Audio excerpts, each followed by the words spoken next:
शिक्षा ग्रहण करने के लिए विद्यार्थी तो स्कूल पहुंच गए, लेकिन शिक्षक ही स्कूल में मौजूद नहीं थे। और मैं आपको बता दूं कि ये वाकया जो है वो जिला रियासी के तहसील पौनी के पंचायत अल्या के एक गांव दिहाड़ी, वहां पर एक स्कूल है, गवर्नमेंट प्राइमरी स्कूल। लेकिन बच्चे आज वहां पर पहुंचते हैं। आप जानते हैं कि बहुत बार जो है वो मांग की जा रही है कि डायरेक्टर ऑफ स्कूल एजुकेशन द्वारा कि काफ़ी ज़्यादा सर्दी जो है वो इस वक्त वहाँ पर पड़ रही है। पूरे जम्मू संभाग की अगर मैं बात करूँ तो आपने देखा होगा सोशल मीडिया पर गुहार लगाई जा रही है कि छुट्टियाँ जो हैं वो थोड़ी और एक्सटेंड कर दो, लेकिन छुट्टियाँ एक्सटेंड नहीं हुई। और उसके बाद ये भी कहा जा रहा है कि फाग पड़ रही है, चलो टाइम ही जो है वो चेंज कर दो, लेकिन टाइम भी अभी तक चेंज नहीं हुआ है। फिलहाल मैं आपको बता दूं कि एक ऐसा स्कूल है जहां पर बच्चे सुबह उठे होंगे, ठंड में जो है वो बच्चे स्कूल में पहुंच गए, लेकिन वहां पर जब पहुंचते हैं तो देखते हैं कि स्कूल का ताला जो है वो जहां पर जो आया रखे गए हैं, लगे हैं हुए हैं ये नए उनके द्वारा जो है वो ताला तो खोल दिया गया, लेकिन शिक्षक पढ़ाने के लिए वहां पर मौजूद ही नहीं है। मैं आपको बता दूं कि काफ़ी अफसोस होता है।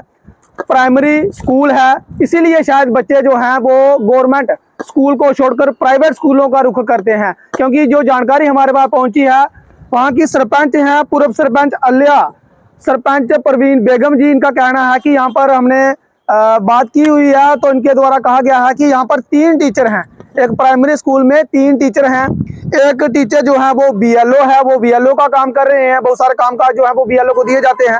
और दूसरा जो है वो टीचर अटैचमेंट कहीं और कर दिया है, और तीसरा टीचर जो है वो आज छुट्टी पे है, जिस कारण स्कूल का ताला तो खुल गया, लेकिन पढ़ाने वाले जो शिक्षक हैं वो वहां पर मौजूद नहीं थे। जिसके बाद गांव के लोग जो हैं वो वहां पर पहुंचते हैं, और ये सरपंच वहां की अल्या की परवीन बेगम भी वहां पर मौके पे पहुंचती है और वहां पर देखती है कि वहां पर कोई भी टीचर मौजूद नहीं है। उनके द्वारा कहा गया है कि हमने जेडीओ साहब को फ़ोन किया और जेडीओ साहब ने कहा कि हम मीटिंग में हैं, बाद में बात करते हैं। और उसके बाद जब हमारे पास वीडियो पहुंचा तो हमने भी जो है वो जेडीओ साहब को फ़ोन किया, लेकिन जेडीओ साहब ने फ़ोन रिसीव नहीं किया।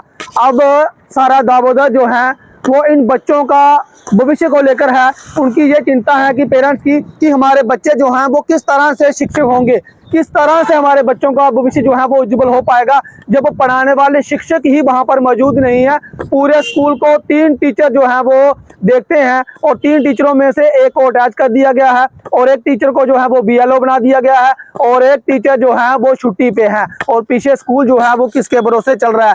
ये बच्चे आखिर क्या करने के लिए स्कूल जाएंगे जब वहां पर शिक्षक ही मौजूद नहीं होंगे? शिक्षा ग्रहण कैसे करेंगे? कौन उनको शिक्षा ग्रहण करवाएगा?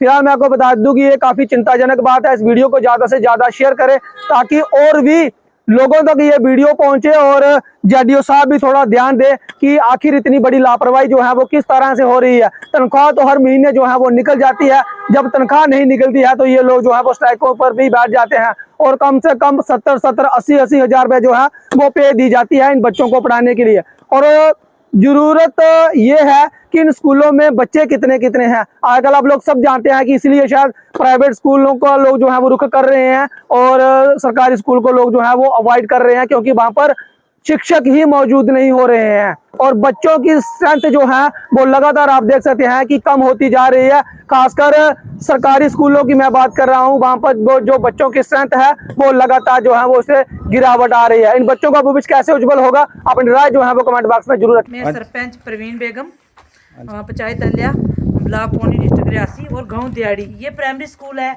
दिहाड़ी विलेज का। तो ये कंडीशन है हमारे बच्चों की।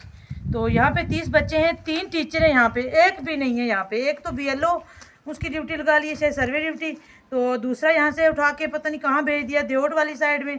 तो मैडम छुट्टी पे है। ये कंडीशन है हमारे बच्चों की। और ये पेरेंट्स सारे इधर हमारे पंच साहिबान हैं, तो ये हमारे जितने भी पेरेंट्स आए हैं बच्चों के, ये बोल रहे हैं हम अपने बच्चों को क्या करें, आप कहाँ भेजें, आप तो बच्चों के एग्ज़ाम आ रहे हैं। तो ये कंडीशन है हमारे बच्चों की। और टीचरों को इतनी तनख्वाहें मिलती हैं लाख के करीब। तो ये कंडीशन है बच्चों की। तो बच्चों के ये आज देखो लोग गवर्नमेंट स्कूल में क्यों भेज रहे हैं बच्चों को, ये कंडीशन है। हमारे प्राइवेट स्कूल में क्यों भेज रहे हैं, ये गवर्नमेंट स्कूल के कंडीशन है हमारे बच्चों की। तो अब इनकी ज़िंदगी बर्बाद है, नहीं इनकी कोई आगे बढ़ने वाली ज़िंदगी है। तो अब इनकी शुरू से ये हालत है, कोई टीचर नहीं है, माँ बाप ने यहाँ भेजे, पढ़ाई तो बाद में होगी, इनको देखभाल करने वाला यहाँ कोई नहीं है। बच्चे यहाँ से कहीं और चले जाएंगे, कौन जिम्मेदार बनेगा? उन्होंने तो स्कूल में भेजा। गवर्नमेंट बोलती है कि गवर्नमेंट स्कूलों में बच्चे चलाओ, लेकिन गवर्नमेंट स्कूल में बच्चे चला के क्या बर्बाद, यही का इसलिए चलाने बच्चे। सीओ साहब इसको और क्या हालात है? देखें ये क्या कंडीशन है दिहाड़ी स्कूल की। तो ये प्राइमरी स्कूल है, तो यहाँ कोई टीचर नहीं है मौके पे। 5-6 दिन से मुझे फ़ोन आ रहे हैं, मैंने तो चलो मैं मौके पे जाके देखती हूँ। अब मैं देख रही हूँ कोई यहाँ पे टीचर है नहीं बिल्कुल। तो ये कंडीशन है। मैं सीईओ साहब से और मैंने जेडीओ साहब को कॉल की थी, उन्होंने बताया मैडम मैं मीटिंग में हूँ, बाद में कॉल करना आप। तो ये कंडीशन है, अब हम भी क्या कर सकते हैं आप बताओ। तो मैं सीईओ साहब से अपील करती हूँ, आप मौके पे आके देखें स्कूल की क्या कंडीशन है। एग्ज़ाम आ रहे हैं, तो एक महीने से यही कंडीशन है इन बच्चों की। तो सीओ ये साहब हमारे बाकी बच्चों का फ्यूचर हमारे क्यों बगल की बर्बाद करना बात चाहते हैं? इतने कौन सी पावरें आ गई हैं सीओ साहब के पास? अपनी मर्जी से थोड़ा अटैचमेंट करनी होती है सर। हमारे भी बच्चे, अगर 30 बच्चे हैं स्कूल में, तो जहाँ के लोगों के बच्चे पढ़ के ये कुछ पहले बनना से चाहते कुछ बयान हैं, इन लोगों देना के बच्चों चाहते का फ्यूचर क्यों बर्बाद करते हो आप लोग? मैं यही बोलना चाहता हूँ कि ये बच्चों की ज़िंदगी ख़राब हो रही है। तो जो तो गरीब आदमी है वो बेचारा इधर ही इसलिए डाले हैं कि चलो इसे एकेडमी में जाकर पैसा ज़्यादा खर्च होता है, फीस देनी पड़ती है, तो मजबूरन ये उन बच्चों को एकेडमी में या दूसरे जगह शिफ्ट करना पड़ेगा। इधर पढ़ाई नहीं है तो फिर क्या करना है? इधर 3 टीचरों के बजाय एक भी टीचर नहीं है, कम से कम एक तो होना चाहिए। तो इसलिए ये गुजारिश है कि जल्दी से जल्दी इस मसले का हल किया जाए। ठीक है। बनेंगे ये सीईओ साहब और जेडीओ साहब, इसको सबको एजुकेशन डिपार्टमेंट वाले और डीसी साहब से डीसी मैडम से गुजारिश करना चाहती हूँ कि आप देखें कि ये कंडीशन है हमारे स्कूल के बच्चों की।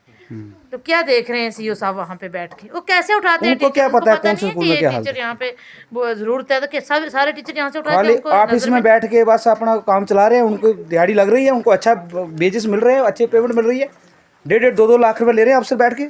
उनको क्या पता कि ग्राउंड में क्या हो रहा है?